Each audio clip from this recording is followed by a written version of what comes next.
Just so you know, say that. What's happening with this government shutdown.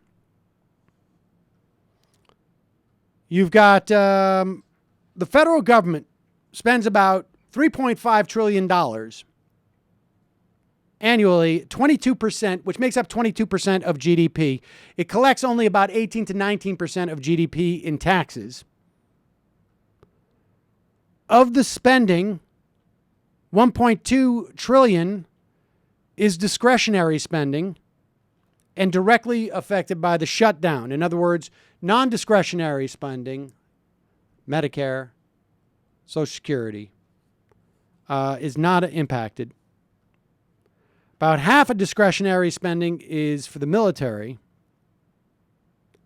And so you have a lot of agencies, including the military civilian workers, who are being furloughed. Let's go down the rundown of who's being furloughed right now. In the Department of Commerce, you have 46,000 employees, including the National Oceanic Atmospheric Administration, the Bureau of Industry and Security, the Patent Office, the Census. 40,000 of those 46,000 are being furloughed. Also, federal courts. They will continue to operate as normal for 2 weeks under reserve funds. The Department of Defense. You have 1.4 million active duty uniformed military personnel. They will stay on the job, is deemed as essential government workers. Of the 800,000 civilian workers, about half will be furloughed. In the Department of Education, 4,000 employees, nearly all of them will be furloughed. The Department of Energy, nearly 14,000 employees, nearly 8,500 will be furloughed. They, protect things like the nation's nuclear arsenal. I wouldn't worry about that. Dams, transmission lines, what are you going to do? The Environmental Protection Agency, 16,000 employees, 15,000 will be furloughed. That means no more monitoring, things like health, the air quality, et cetera, et cetera. Department of Health and Human Services, 78,000 employees, 40,000 of whom will be furloughed. No grants will be made. It will shut down will have a cascading effect on all sorts of programs on a state level. Department of Homeland Security, 230,000 employees, 30,000 will be furloughed. The FDA, nearly 15,000 employees, about 6,500 will be furloughed.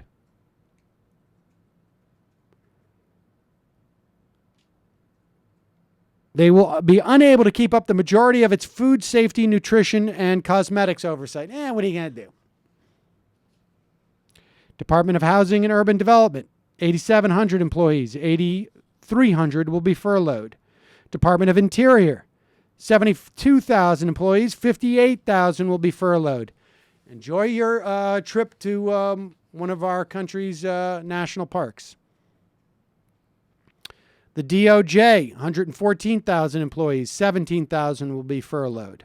Department of Labor, 16,000 employees, 13,000 will be furloughed. NASA, 18,000 employees, 17,500 will be furloughed. National Institutes of Health, 18,600 employees, 13,600 will be furloughed. Small Business Administration, 3,500 employees, 1,300 furloughed. Securities Exchange Commission, 3,700 employees, 3,500 furloughed. The Smithsonian Institute, 4,200 employees, 3,500 furloughed. Supreme Court, government shutdown's not going to affect the Supreme Court, at least immediately. Department of Transportation, 55,000 employees, 18,000 furloughed. Department of Veterans Affairs, 332,000, 14,000 furloughed. The White House, 1,700 employees, 1,200 furloughed. It's going to get worse as time goes on. Those furloughed may not even receive back pay. Those working will hopefully receive back pay for their working. It's going to have an impact on our economy the longer it goes on. Mark Zandi says it could have a 1.4 percentage knock off our growth this year, depending on how long it goes on. If the shutdown lasts more than 2 weeks, millions of veterans may not receive benefits. CDC not monitoring the flu this year. I wouldn't worry about that. Nutritional programs for women, infants, and children. If it goes on for another couple of weeks, they won't be able to fund nearly 9 million people. But, you know, they're children and infants. Pick themselves up by their bootstraps. Bootstraps are lower to the ground, easier to pick themselves up by. Head Start programs will continue to close after the sequester. This is where we're at, folks. This is where we are at.